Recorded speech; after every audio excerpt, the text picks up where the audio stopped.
Friends, ఇప్పుడే అందిన వార్త సీఎం రేవంత్ రెడ్డి సంచలన నిర్ణయం అన్నమాట. ప్రజలందరికీ గుడ్ న్యూస్ అంటూ లేటెస్ట్ అప్డేట్ అయితే రావడం జరిగిందండి. సో ఆ వివరాలు ఏంటంటే కూడా తెలుసుకుందామండి.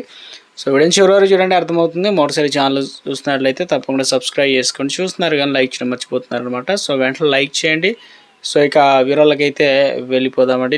తెలంగాణ రాష్ట్రంలో కొత్త పెన్షన్దారులకు సంబంధించి ఆగస్టు 15 నుండి పథకం అందిస్తామని తెలంగాణ సర్కార్ అయితే వెల్లడించింది. తెలంగాణ సర్కారు తెలంగాణ రాష్ట్రంలో వృద్ధులు, వికలాంగులకు, చేనేత కార్మికులకు, కలిగిత కార్మికులకు, ఒంటరి మహిళలు, వితంతువులు ఇలా నిరుపేదలైనటువంటి వారికి కూడా చేయుత పెన్షన్లు అందిస్తుంది తెలంగాణ సర్కారు. చేయుత పెన్షన్ల పథకం పైన లబ్ధిదారులకు అలర్ట్ అనమాట.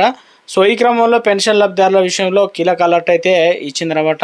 చేయుత పెన్షన్ పథకం లబ్ధిదారులకు సంబంధించి గత కొన్ని నెలలుగా కొనసాగుతున్నటువంటి లైవ్ అథెంటికేషన్ ముఖ గుర్తింపు సర్వేని ఈ నెలాఖరు నాటికి అత్యంత వేగంగా పూర్తి చేయాలని చెప్పేసి రాష్ట్ర పేరుక నిర్మూలన సంస్థ ప్రభుత్వాన్ని అయితే ఆదేశాలు జారీ చేసింది. సో ఆగస్టు 5 నాటికి ప్రభుత్వానికి పూర్తి వివరాలు సమర్పణ అనమాట.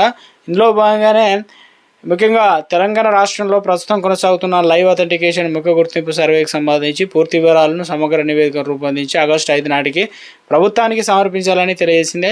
ఇక ఆగస్టు 15 తేదీ నుండి రాష్ట్ర వ్యాప్తంగా అర్హులైన కొత్త లబ్ధిదారులకు పెన్షన్ అయితే మంజూరు చేయాలని ప్రభుత్వం భావిస్తున్న క్రమంలో ఈ కీలక నిర్ణయం తీసుకున్నట్లు చెప్తున్నారు. సో 3 నెలలుగా సర్వే అన్నమాట. అయితే సర్వేలో భాగంగా పింఛను పొందుతున్న వారిలో అనర్హులను మరణించిన వారిని, నిబంధనలకు విరుద్ధంగా లబ్ధి పొందే వారిని గుర్తించి జాబితా నుండి తొలగించాలని ప్రభుత్వం ఆదేశించింది. ఈ మేరకు అధికారులు యుద్ధ ప్రాతిపదికన పనులు చేస్తున్నారన్నమాట. గత 3 నెలలుగా సర్వే కొనసాగిస్తున్నారు. సో ఇందులో భాగంగానే ఇప్పటికే సర్వేలో ప్రాథమికంగా 1,21,229 మంది అనర్హులు అన్నమాట.